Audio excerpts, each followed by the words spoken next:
பரிசுத்த ஆவியானவர் நம்மோடு கூட பேசும்படியாக சங்கீதம் 124 அதிகாரம் 8 வசனத்தை ஒருவர் எடுத்து ஒரு வாசிங்க பார்க்கலாம்.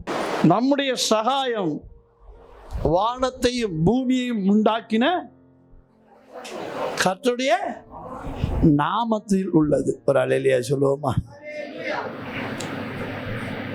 இயேசுவின் நாமத்தில் இந்த உலகத்தில் நமக்கு எல்லாவற்றுக்கும் சகாயம் உண்டு. இயேசுவின் நாமத்தில் நமக்கு இல்லை என்று சொல்ல ஒன்றுமே இல்லை, எல்லாம் அந்த நாமத்தினால கிடைக்கும். அதனால தான் சொன்னார், என் நாமத்தினால நீங்கள் எவைகளை கேட்பீர்களோ அவைகளெல்லாம் பெற்றுக்கொள்வீர்கள், சந்தோஷம் நிறைவாக இருக்கும்படி பெற்றுக்கொள்வீர்கள்னு ஆண்டவர் சொல்லி இருக்கிறார். சாதாரணமாக இல்லை. அல்லேலூயா. ஏன்னா அவர் நிறைவான தேவன். அவர் எப்படிப்பட்ட தேவன்? அதனால அவர் நமக்கு கொடுக்கறது எப்படி தான் கொடுப்பாரு? மனுஷன் கொடுத்தா எப்படி கொடுப்பானா? கிள்ளி கொடுப்பானா?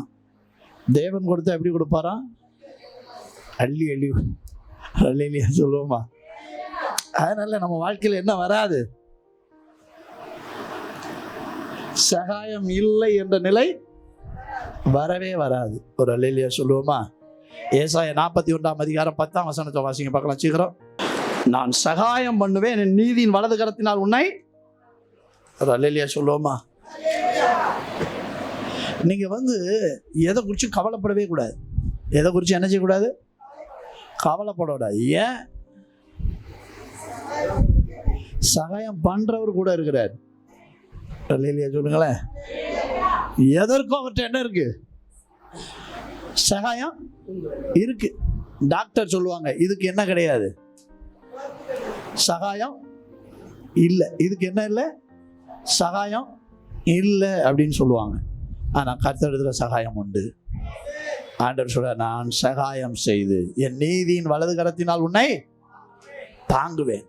இந்த காலையில நம்ம வாழ்க்கையில என்ன நடக்கு, என்ன பிரச்சனையில நம்ம இருக்கிறோம் அப்படின்றத நினைச்சு நம்ம என்ன செய்யக்கூடாது? கவலைப்பட கூடாது. அல்லேலூயா. சத்தமா ஒரு அல்லேலூயா சொல்லுவோம். கவலை என்பது நம்ம வாழ்க்கையில வரவே கூடாது. ஏன் அப்படின்னா, எல்லா சகாயத்தையும் அவர் கையில வச்சிருக்கிறார். அதனாலதான் சங்கீதக்காரன் தாவீது 121 சங்கீதத்தில் 1-2 வசனத்தை வாசிங்க.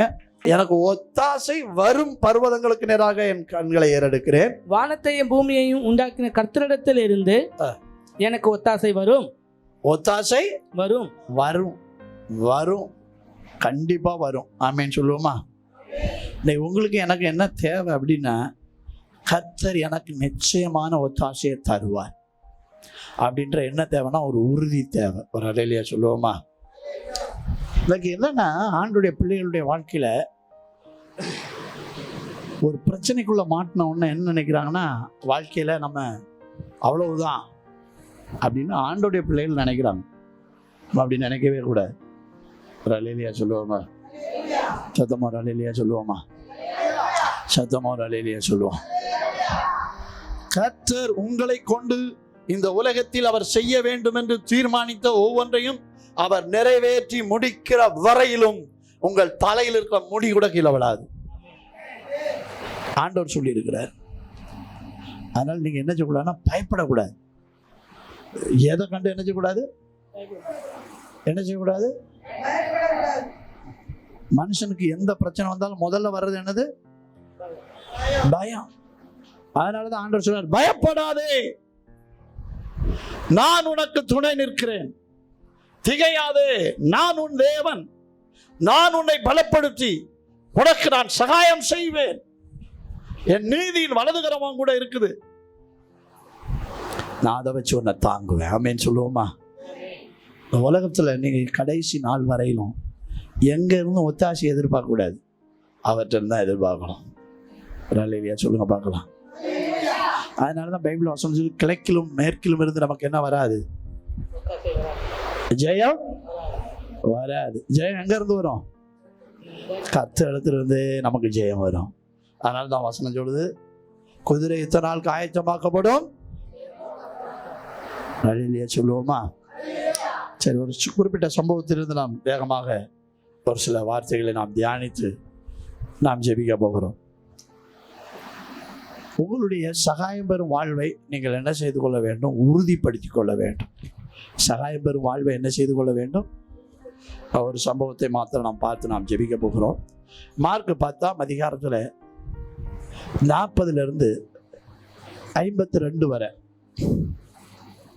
அங்க ஒரு சம்பவத்தை நம்ம பார்க்கிறோம். என்ன பார்க்கிறோம்னா, பர்த்திமேயு என்கிற ஒரு குருடன். அந்த குருடன் எப்படிப்பட்ட குருடன் என்றால், பிறவியிலேயே குருடன். அவன் வாழ்நாள் முழுவதும் என்ன செய்து கொண்டே இருக்கிறவன்? பிச்சை எடுத்து யாரையாவது எதிர்பார்த்து வாழ்ந்து கொண்டிருக்கிறவன்.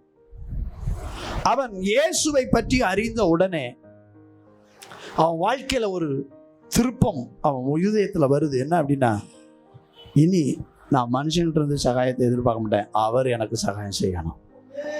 அல்லேலூயா சொல்லுங்களேன். இந்த காலையில இயேசுவை அறிந்து கொண்ட சபையில் இருக்கிற தேவனுடைய பிள்ளைகளே, மனுஷனை நம்புகிறதை நீங்கள் விட்டுவிட வேணும். வசனம் சொல்லுது, மனுஷனை நம்புகிறது விருதா. நாசியில் சுவாசம் உள்ள மனுஷனை நம்புகிறதை விட்டுவிடு. கர்த்தர் மேல் நம்பிக்கையா இருக்கிற மனுஷன் கர்த்தரிடத்திலிருந்து ஒத்தாசை எதிர்பார்க்கணும். அநேக நேரங்களில் நமக்கு ஏமாற்றம் ஏன் வருது அப்படின்னா, யார்கிட்ட இருந்து ஒத்தாசை எதிர்பார்க்கிறோம்? மனுஷர்கள்ட்ட இருந்து எதிர்பார்க்கிறோம். நம்ம எதிர்பார்ப்பெல்லாம் கர்த்தரிடத்துல இருந்து மட்டும் இருந்துச்சுன்னா நமக்கு ஏமாற்றமே கிடையாது. ஒரு நாள் ஏமாற்றாதவர் நம்முடைய தேவன். ஆமென் சொல்லுவோமா? அல்லேலூயா. இந்த பர்த்திமேயுனுடைய வாழ்க்கையில இருந்த 3-4 காரியங்களை நம்ம வேகமா பார்க்க போறோம். அதில் அவன்ற இந்த முதல் காரியத்தை நம்ம பார்க்கும்போது, இந்த பர்த்திமேயு என்ற அந்த குருடன் இயேசு போகிற அந்த வழியில பிச்சை கேட்டு கொண்டிருந்த அவன், இவ்வளவு நாள் ஐயா பிச்சை போடுங்க பிச்சை போடுங்கன்னு கூப்பிட்டுக்கிட்டு இருந்தவன் இப்ப இயேசுவை நோக்கி கூப்பிட ஆரம்பிச்சிட்டான். ஒரு அல்லேலூயா சொல்லுவோமா? அவன் சத்தமா கூப்பிடுறான், நசரேயனாகிய இயேசுவே எனக்கு இறங்கும் அப்படின்னு சொல்லி இயேசுவை நோக்கி சகாயத்துக்காக கூப்பிட ஆரம்பிச்சான். நல்ல கவனிங்க, யாரெல்லாம் இயேசுவை நோக்கி கூப்பிட ஆரம்பிக்கீங்களோ உங்களுக்கு முதல் தடைய சத்துரு எப்படினாலும் மனுஷர்கள் மூலமா முதல்ல கொண்டு வருவான். அல்லேலூயா. யார் அப்படின்னா, உங்களை சுற்றி இருக்கிறவங்க தான் உங்களுக்கு முதல் தடையா இருப்பாங்க. நீங்க என்ன செய்யக்கூடாது அப்படின்னா, ஆண்டவரை நோக்கி கூப்பிடுவதை யாரும் தடுக்க இடம் கொடுக்க கூடாது. அல்லேலூயா. ஜெபத்தை நிறுத்தவே கூடாதுங்க. அல்லேலூயா சொல்லுங்க. ஜெபத்தை என்ன செய்யக்கூடாது? ஏன்னா ஆண்டவர் சொன்னார், கேளுங்கள் அப்பொழுது உங்களுக்கு கொடுக்கப்படும். அப்ப கேட்டுக்கொண்டே இருக்கணும். கேட்கறதுக்கு என்ன செய்யக்கூடாது? சோம்பேறித்தனப்படக்கூடாது. கேட்கறதுக்கு என்ன செய்யக்கூடாது? அவங்க தடை பண்ணிட்டாங்க இவங்க தடை பண்ணிட்டாங்கன்னு சொல்லக்கூடாது. அங்க பாருங்க, இந்த பர்த்திமேயு குருடன் இயேசுவை கூப்பிட ஆரம்பித்த உடனே எல்லாரும் தடை பண்ணினார்கள். நீ என்ன செய்யாத, சத்தம், சைலண்ட் சைலண்ட்ன்றாங்க. பிச்சை கேட்கச்சமே அவனும் சொல்லியிருக்க மாட்டான். ஆனா இப்போ அவன் இயேசுவை நோக்கி கூப்பிட ஆரம்பிச்ச உடனே என்ன செய்ய ஆரம்பிச்சிட்டாங்க? தடை பண்ண ஆரம்பிச்சிட்டாங்க. நீங்க நல்ல கவனிங்க, உலக பிரகாரமா நீங்க வாழ்ந்துட்டு இருக்கிற உங்களை யாருமே கண்டுக்கிட மாட்டாங்க. ஆனா ஆண்டவரை தேட ஆரம்பிச்ச உடனே உங்களை என்ன செய்வாங்க? உங்களை பார்க்குற பார்வையே வித்தியாசமா இருக்கும். இவன் என்ன செய்யறான்? சர்ச்சுக்கு போறான். இந்த அம்மா என்ன செய்யுது? சர்ச்சுக்கு போறாங்க அப்படி சொல்லி வித்தியாசமா பார்ப்பாங்க. வித்தியாசமா பேசுறவங்க இருப்பாங்க. அவங்களுக்காக நீங்க என்ன செய்யக்கூடாதுன்னா, கர்த்தரை நோக்கி கூப்பிடுகிற அனுபவத்தை நிறுத்தவே கூடாது. அல்லேலூயா சொல்லுங்களேன். என்ன செய்யக்கூடாது?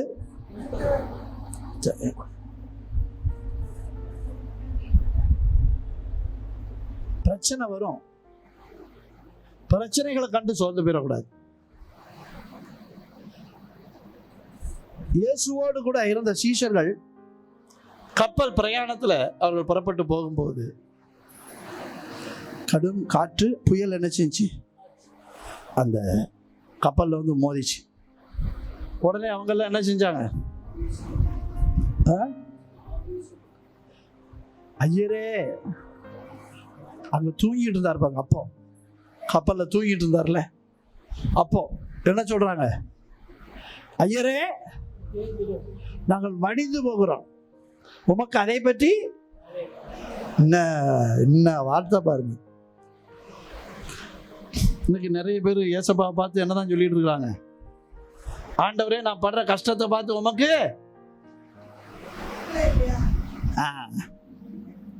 இந்த மார்த்தாள் மாதிரி. யார் மாதிரி? இந்த மார்த்தாள் பாருங்க, ஆண்டவர் வீட்டில் இருக்கிறார், ஆனால் வீட்டில் அவர் இருக்கிறத பற்றி சந்தோஷப்படாமல் இது என்ன செய்யுது? பற்பல வேலைகளை நினச்சி என்ன செஞ்சான்? சத்தமாக சொல்லுங்களேன், என்ன செஞ்சான்? கவலைப்பட்டுச்சு. ஆண்டவர் அதை பார்த்து வெரி குட் அப்படின்னாரா? ஆண்டவர் சொன்னார், அம்மா தேவையில்லாததெல்லாம் மைண்டில் வச்சு கவலைப்படுறிய, தேவையானது ஒன்றே, மரியாள் தன்னை விட்டு எடுபடாத. எத்தனை பேர் அந்த நல்ல பங்கை தெரிந்து கொள்ள போறீங்க? சத்தம் ஒரு அல்லேலூயா சொல்லுங்க பார்க்கலாம். வீட்டில் புலம்புறவங்க எல்லாம் ஒரு அல்லேலூயா சொல்லுங்க பார்க்கலாம். அல்லேலூயா.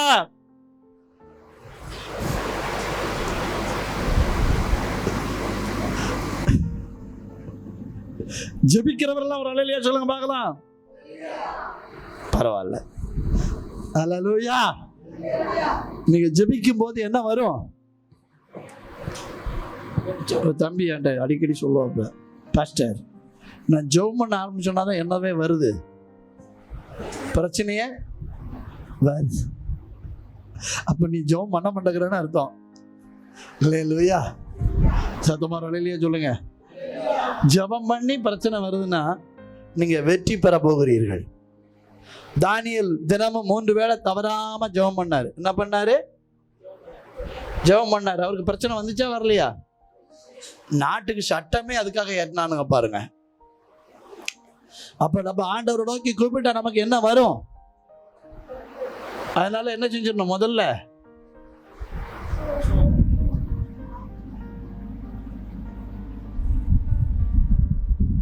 ஜெபச்சல பாட்டே மாட்டான்றது தீர்மானத்துல உறுதியா இருக்கும். அல்லேலூயா. தீர்மானத்துல எப்படி இருக்கணும்? பிசாசு சொல்லுவான், நீ ஜெபம் பண்ணி நீ என்னத்தை கண்ட? வாயை மூடு. என்ன செய்ய? வாயை சைலண்டா இரு. சும்மா ஜெபம் பண்ணிட்டு அல்லேலூயா தோத்திரம்ட்டு என்னத்தை கண்ட? ஒரே ஆத்திரம் தான் உன் வாழ்க்கையில. என்ன ஜெபம் பண்ணி என்னத்தை கண்ட அப்படின்னு பிசாசு என்ன செய்வான்? சோர்வை கொண்டு வருவான். நீங்க என்ன செய்யக்கூடாது? சோர்ந்து போகவே கூடாது. ஆண்டவர் அதனால தான் சொன்னார். லூக்கா 18ஆம் அதிகாரம் 7ஆம் வசனத்தை வாசிங்க.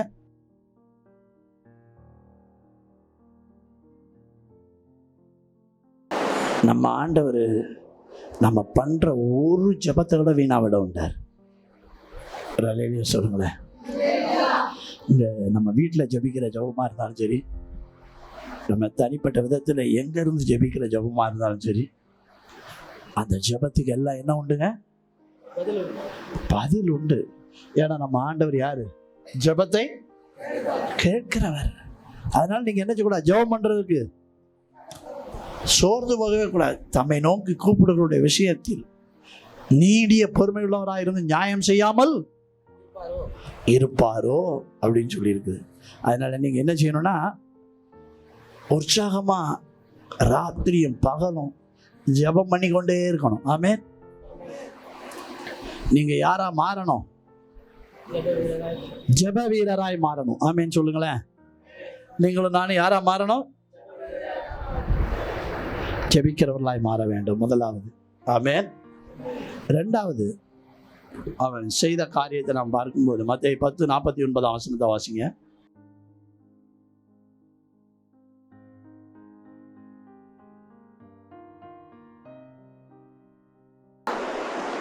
ரெண்டாவது, அவனுக்குள்ள இருந்த ஒரு பெரிய உற்சாகம் என்ன அப்படின்னா, இன்னும் பார்வை அடையல, ஆனா ஆண்டோடைய வார்த்தையை கேட்ட உடனே திடன்கொள் அப்படின்னு என்ன செஞ்சான்? எழுந்தான். சந்தோஷமா எழுந்தான். சும்மா எழுச்சி போல இயேசுநாதர்ட்ட. அவன் இதுவரையில் அவனுக்கு உதவி செய்த பெட்ஷீட்டு, பிச்சை எடுத்த பாத்திரம் எல்லாத்தையும் உதறி தள்ளிட்டு இயேசுட்ட வந்தானோ. ஒரு அல்லேலூயா சொல்லுங்களேன். மார்க் 10 நீங்க வாசிக்கும் போது 50ஆம் வசனத்தை வாசிங்க. மார்க் 10:50. உடனே அவன் தன் வஸ்திரத்தை எறிந்துவிட்டு எழுந்து இயேசுவினிடத்தில் வந்தான். ஒரு அல்லேலூயா சொல்லுங்களேன். சத்தம் ஒரு அல்லேலூயா சொல்லுங்களேன். இயேசுவே அற்புதம் செய்யறதுக்கு ஆயத்தமாய் நிற்கிறார்.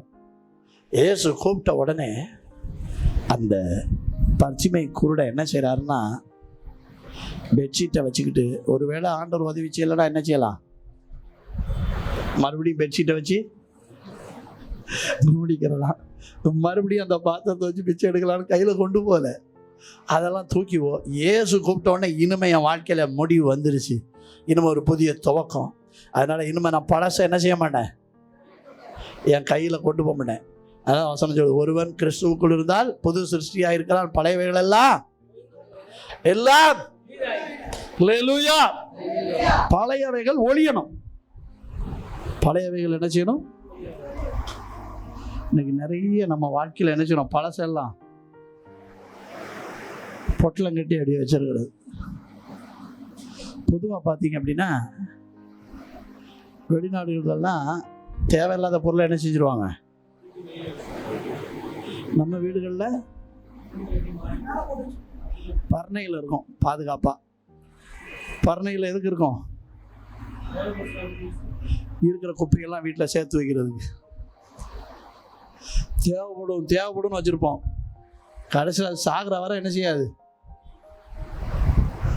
அம்மா அப்பா கொடுத்தா சீதனம்மா என்னது, கடைசியில் அது எதில் இருக்கும், கோணிப்பையிலே இருக்கும். கடைசியில் அது என்ன செய்யும், காயிலங்கடைக்கு கூட போக முடியாது. அந்த மாதிரி நிலைமைக்கு மோசமாயிடும். அந்த மாதிரி நம்ம வாழ்க்கையில், அதாவது ஆண்டவர் சொன்னார், பூமியில் எதையும் என்ன செய்யாதீங்க, சேர்த்து வச்சாதீங்க, ஏன் பூச்சி அரிச்சிடும். எல்லாத்தையும் எங்கே சேர்த்து வைங்க, பரலோகத்தில். ஏதாவது வீட்டில் சேர்த்து வைக்கணும்னு ரொம்ப ஆசையாக இருந்ததுன்னா ஒரு தேவையானது சேர்த்து வைங்க, மிச்சத்தை கர்த்தருடைய ராஜ்யத்துக்காக கொடுக்கறதுக்கு நீங்கள் முயற்சி பண்ணணும். ஆமேன்னு சொல்லுங்களேன். சத்தமுறை இல்லையா சொல்லுங்க. பழைய எண்ணம் நம்மளை விட்டு என்ன செய்யணும், ஒழியணும். ஆமேன்னு சொல்லுங்க பார்க்கலாம். பழைய பழக்க வழக்கங்கள் நம்மளை விட்டு ஒழியணும். இன்னைக்கு நிறைய நேரத்தில் நம்ம எப்படி தான் இருக்கிறோம்,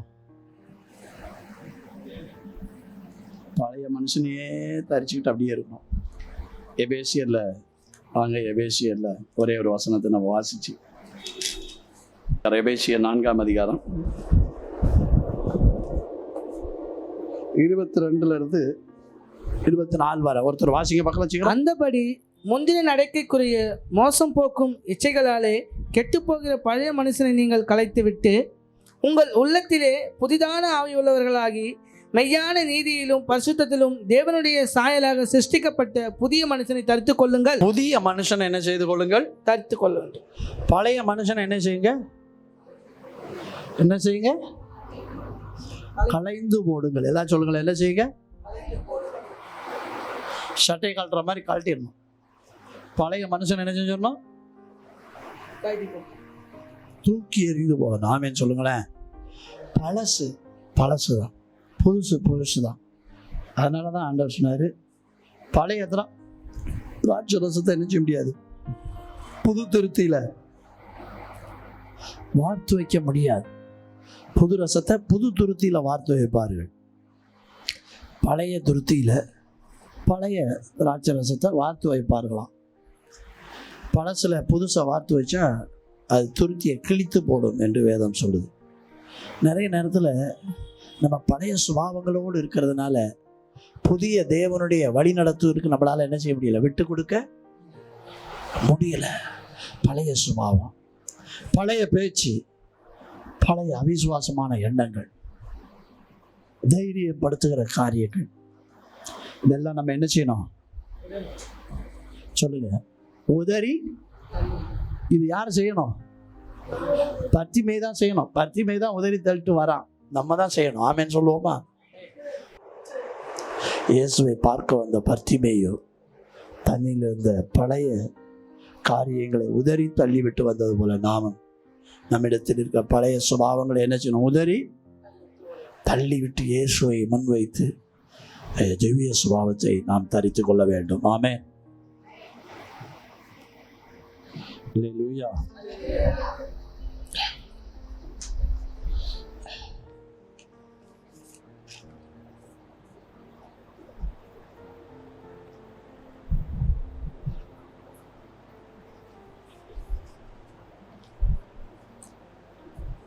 ஆண்டவர் அவரை பார்த்து கேட்கிறார், உனக்கு நான் என்ன செய்யணும்னு கேட்கிறார்.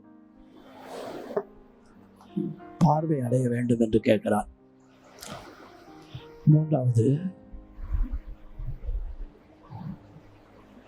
என்ன நோக்கத்துக்காக இயேசுவினிடத்துல வந்தானோ அந்த நோக்கத்தை விட்டு அவன் விலகல. அல்லேலூயா.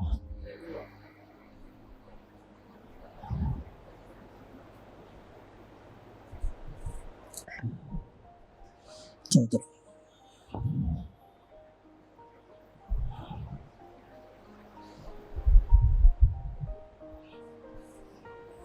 பச்சிமைக்குள் அவர் தேவன் மேல் வைத்த